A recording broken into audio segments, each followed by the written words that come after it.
In their most recent episode, South Park had nothing but contempt for Harry and Meghan. Greetings and welcome to the world of Royal Staff's channel.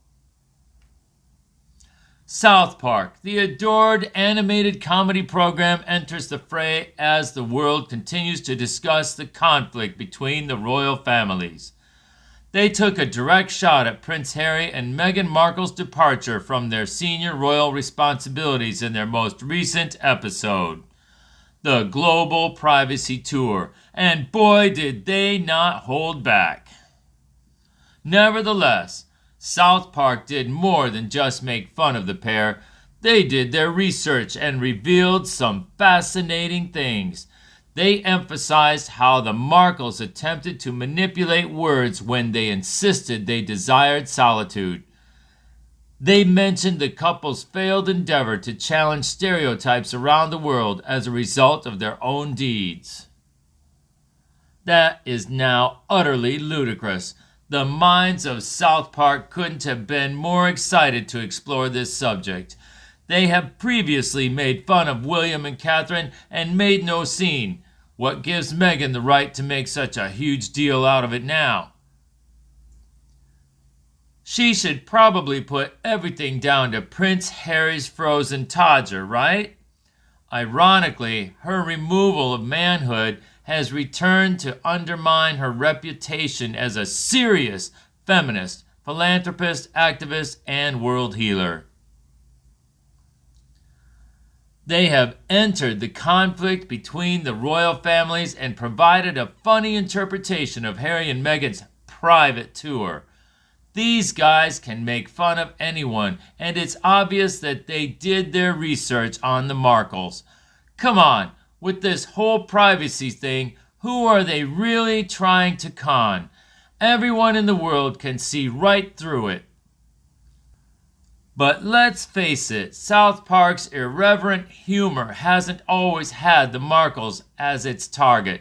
Do you recall when William and Catherine were made fun of?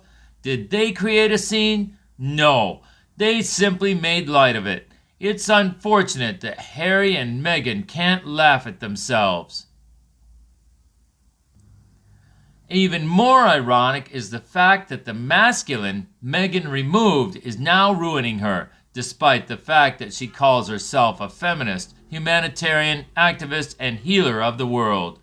And let's not overlook the fact that God operates inexplicably. Perhaps this is karma in the "you know what I mean" sense coming back to harm her. The best thing about this situation is that Trey and Matt, who own South Park, are irrevocable. They've produced so many contentious episodes over the past 25 years that it's hard to stop them. By picturing Muhammad and making fun of Scientology, they have even run the risk of legal action and death threats. In comparison, Harry and Meghan are nothing.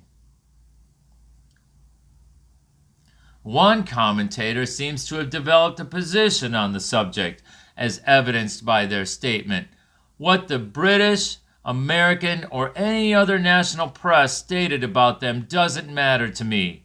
I develop my own opinions, and they are awful. I used to think she was the only one that was bad, but now I believe they are both equally bad. And let's face it, it's difficult to contest that. The most recent episode of South Park, the Global Privacy Tour, continued its tradition of satirizing popular culture. The most recent episode of South Park, the Global Privacy Tour, continued its tradition of satirizing popular culture. The fact that the Markles are depicted visiting South Park while pretending to seek seclusion suggests that the South Park creators have been paying careful attention to them and have done their research. They have said it repeatedly, and even Oprah has done it for them, but they never actually stated that they desired privacy. They may not have even uttered that phrase, in my opinion. But let's look at this more closely. On that Sussex Royal website, they did state that their private lives were not in the public interest, but it was impossible to maintain when Meghan's privacy was jeopardized by all the paparazzi swarming the annex, despite the fact that she wanted to be an Instagram influencer and was a want-to-be celebrity. On that Sussex royal website, they did state that their private lives were not in the public interest, but it was impossible to maintain when Meghan's privacy was jeopardized by all the paparazzi swarming the annex, despite the fact that she wanted to be an Instagram influencer and was a want-to-be celebrity.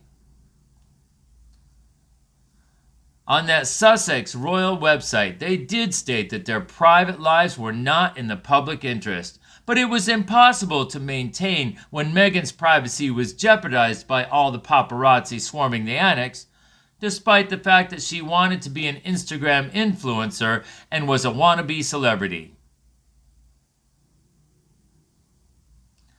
Here's where things start to become really intriguing. For money, they divulge the most private aspects of their life. For money, they even divulge personal and intimate information about the royal family's lives. Please pardon me if I seem a little perplexed when they claim to want privacy while still making money off of their notoriety and famous position. Also, they made it clear that they were resigning from public office to pursue private lives. The real sting, though, is that it's clear they don't get what it means to retire from public life.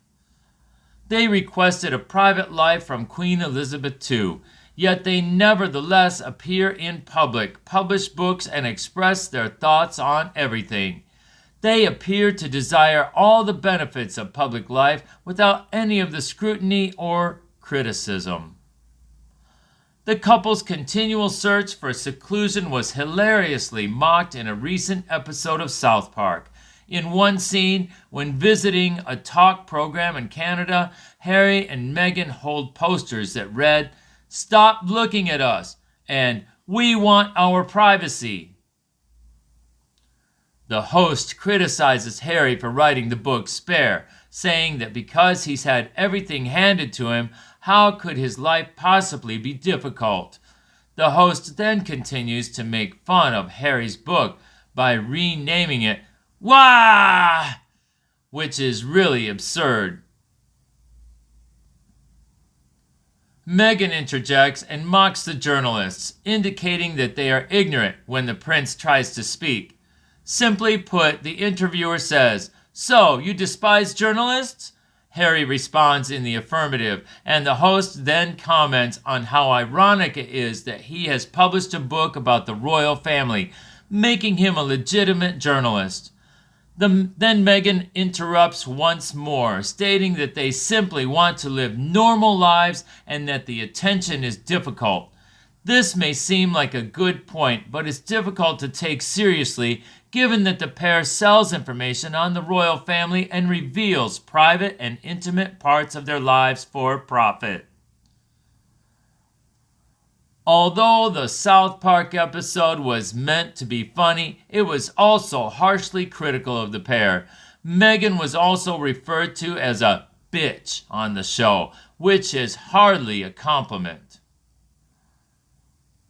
"We are listening.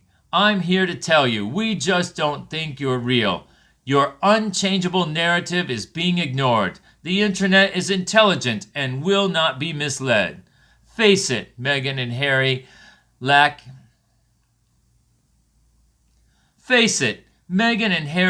humor and are uninteresting. Their only true skill is in playing the victim.